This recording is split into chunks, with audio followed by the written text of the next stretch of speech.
Software না থাকলে hardware থেকে বের করে দেন। জুনায়েদ আহমেদ পলক, সাবেক ডাক, টেলিযোগাযোগ ও তথ্য প্রযুক্তি প্রতিমন্ত্রী। কি দাপটটাই না ছিল তার, আর সেই তিনি এখন কারাগারে। তিনি 2008 সালে প্রথমবার এমপি নির্বাচিত হয়েই এলাকায় গড়ে তোলেন 5 স্টার বাহিনী। 5 জনের এই বাহিনীর সদস্য ছিলেন আরিফুল ইসলাম, জান্নাতুল ফেরদৌস, ডালিম আহমেদ ডন, শরীফুল ইসলাম শরীফ ও সোহেল তালুকদার।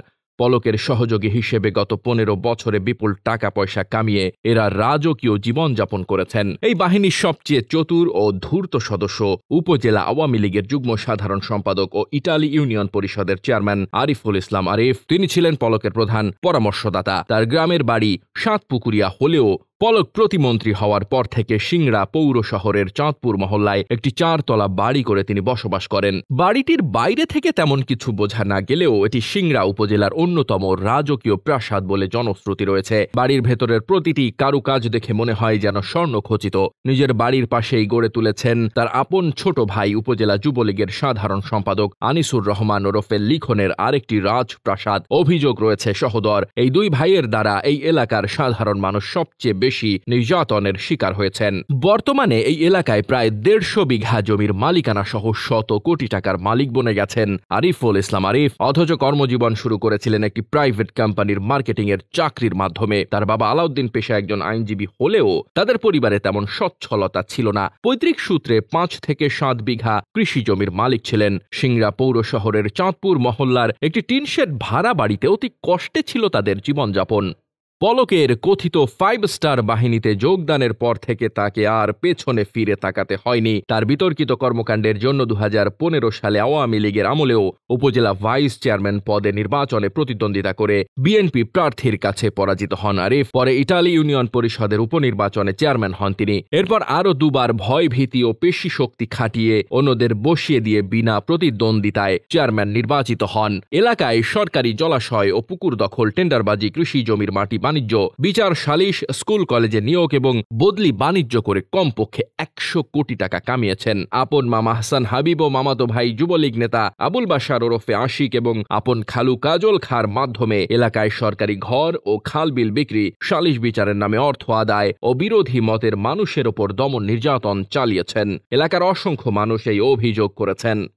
5 স্টার বাহিনীর আর এক সদস্য সিংড়া উপজেলা আওয়ামী লীগের সাধারণ সম্পাদক ও পৌরসভার সদ্য সাবেক মেয়র মোহাম্মদ জান্নাতুল ফেরদৌস। তিনিও শত কোটি টাকার মালিক। জান্নাতুল ফেরদৌস এক সময় পলকের বাড়ির নিচে খৈল ভুসির দোকান ও সিগারেট বিক্রেতা ছিলেন বলে জানা যায়। শিক্ষাগত যোগ্যতা নেই বললেই চলে। আওয়ামী লীগ ক্ষমতায় আসার পর 5 স্টার বাহিনীর নামে উপজেলা জুড়ে চাঁদাবাজি শুরু করেন। অভিযোগ রয়েছে তৎকালীন বিএনপির পৌর মেয়র ও ম্যাপ মহাসচিব শামীম আল রাজিকে অস্ত্র ঠেকিয়ে মোটা অঙ্কের অর্থ হাতিয়ে নেন। তারপরও অমানবিক নির্যাতন চালিয়ে সিংড়া ছাড়তে বাধ্য করেন।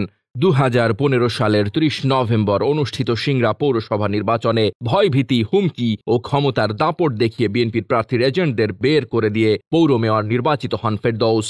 এরপর শুরু করেন সিংড়া পৌর বাস টার্মিনালে দোকান বাণিজ্য, মহাসড়কে চাঁদাবাজি, দরপত্র নিয়ন্ত্রণ, ডিও ব্যবসা, সরকারি পুকুর দখল, গরুর হাট ভরাটের নামে অর্থ আত্মসাৎ এবং পৌরসভার সোলার লাইট স্থাপন, রাস্তাঘাট সংস্কার সহ উন্নয়ন প্রকল্প দেখিয়ে কয়েক কোটি টাকা আত্মসাতের অভিযোগ তার বিরুদ্ধে। তিনি শেরকোল এলাকায় গড়ে তোলেন বিটিএ ইটভাটা, গরুর খামার, তৎসংলগ্ন 12 বিঘা জমিও কিনেছেন। নাটোর বগুড়া মহাসড়কে বালু ভরা নিঙ্গইন এলাকায় প্রায় 30 বিঘা জমির ওপর তার রয়েছে মাটি বালুর ব্যবসা।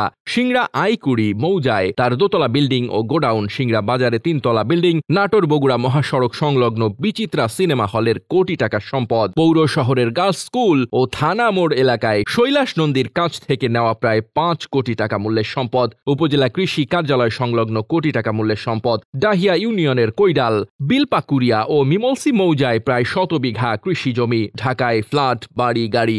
এছাড়া রূপালী ব্যাংক নাটোর শাখায় তার স্ত্রী আসমাউল হোসনা নিপার নামে প্রতি মাসে লাখ টাকা জমার ডিপিএস রয়েছে বলে তার আত্মীয় স্বজন সূত্রে জানা গেছে।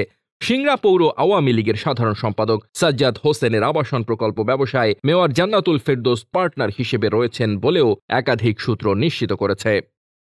এই বাহিনীর আরেক সদস্য সিংড়া পৌর আওয়ামী লীগের সভাপতি ডালিম আহমেদ ডন। শিক্ষাগত যোগ্যতা নেই বললেই চলে। তার বাবা পৌরসভার সাবেক কাউন্সিলর আব্দুল মান্নান মাদক কারবার নিয়ন্ত্রণ করেন। সিংড়া ফেরিঘাট এলাকায় অবস্থিত রানী মহলে সকাল সন্ধ্যা বসে মাদকের হাট। আওয়ামী লীগ ক্ষমতায় আসার পর ফেরিঘাট সংলগ্ন গরু মহিষহাট এলাকা জুড়ে ছিল ডনের রাজত্ব। মাদক ব্যবসা, ছিনতাই, চাঁদাবাজি সহ সকল অপরাধমূলক কর্মকাণ্ড তারই নেতৃত্বে চলত। গরুহাটের জায়গা দখল করে গোডাউন ও দোকান বাণিজ্য করেছেন। প্রশাসনের নাকের ডগায় আইকুড়ি মৌজায় সরকারি প্রায় 40 বিঘা কৃষি জমি খনন করে মাটি বাণিজ্য এবং এখনও সেই জমিতে মাছের ঘের করে দখলে রেখেছেন। সিংড়া বাস টার্মিনাল এলাকায় তার নেতৃত্বে আওয়ামী লীগের পুরো সময়ে শ্রমিক সংগঠনের নামে যানবাহনে ব্যাপক চাঁদাবাজি চলত। শিক্ষাগত যোগ্যতা না থাকলেও সিংড়া পৌর আওয়ামী লীগের সভাপতির পদ বাগিয়ে নেন ডন। প্রধানমন্ত্রীর উপহারের ঘর বরাদ্দের নামে চাঁদাবাজি, জায়গা দখল সহ তার ডনগিরির কাছে আওয়ামী লীগের আমলে উপজেলার সবাই জিম্মি ও বোবা হয়ে গিয়েছিল। সিংড়া গরুহাট এলাকার বিধবা নারী কাজিনুর জরিন জাহানের কাছ থেকে কোটি টাকার সম্পদ জবরদখল করে গোডাউন নির্মাণ, শিক্ষিকা জসমিন সরকারের 30 লাখ টাকার জায়গা দখল, কৃষক শামসুল ইসলামের জায়গা দখল, ব্যবসায়ী আব্দুল মান্নানের জায়গা দখল সহ বিভিন্ন মানুষের জায়গা দখলের অভিযোগ রয়েছে তার বিরুদ্ধে। উপজেলা যুবলীগের সভাপতি সোহেল তালুকদার এই বাহিনীর আরেক সদস্য। এক সময়ের মুদি দোকানি আর রেন্টেকারের গাড়ির চালক থেকে এখন তিনিও কোটিপতি বনে গেছেন। পুরো আওয়ামী লীগ আমলে সিংড়া মৎস্য আড়ত ও সিংড়া বাস টার্মিনাল এলাকা কেন্দ্রিক চলে তার দখলদারিত্ব। পুকুর দখল, টেন্ডার বাজি সহ নানা কর্মকাণ্ডে জড়িয়ে পড়েন তিনি। সিংড়া বাস টার্মিনালের বাস, ট্রাক, সিএনজি সহ বিভিন্ন যানবাহনের চাঁদার ভাগ নিয়মিত যেত তারই পকেটে। 2017 সালে নিজের ছেলে ঈশানের নামে একটি মৎস্য আড়ত বসিয়ে সিংড়া মৎস্য আড়ত নিয়ন্ত্রণে নেন সোহেল তালুকদার। চলন বিলের অবৈধ সতী, বানা, বাদাই ও সরকারি খাল, বিল, জলাশয়ের কয়েক কোটি টাকার মাছ তার আড়তে কেনাবেচা করতে সাধারণ মৎস্যজীবী ও ব্যবসায়ীদের বাধ্য করতেন। আত্মসাৎ করেন মৎস্য আড়তদার সমিতির সদস্যদের গচ্ছিত অর্থ। এই বাহিনীর আরেক সদস্য ছিলেন উপজেলা যুবলীগের সাবেক সভাপতি শরীফুল ইসলাম। তবে তিনি অন্য 4 জনের মতো অত বেশি সম্পদ গড়ে তুলতে পারেননি। 5 স্টার বাহিনী গড়ে তোলার কয়েক বছর পরই তার সঙ্গে পলকের মতপার্থক্য হওয়ায় তাকে পদ পদবি থেকে বঞ্চিত করে দূরে সরিয়ে দেওয়া হয়। জুনায়েদ আহমেদ পলক বিমানবন্দর থেকে আটক হওয়ার খবর ছড়িয়ে পড়তেই গা ঢাকা দেন 5 স্টার বাহিনীর আলোচিত এই 5 সদস্য। ডেস্ক রিপোর্ট, বার্তা বাজার।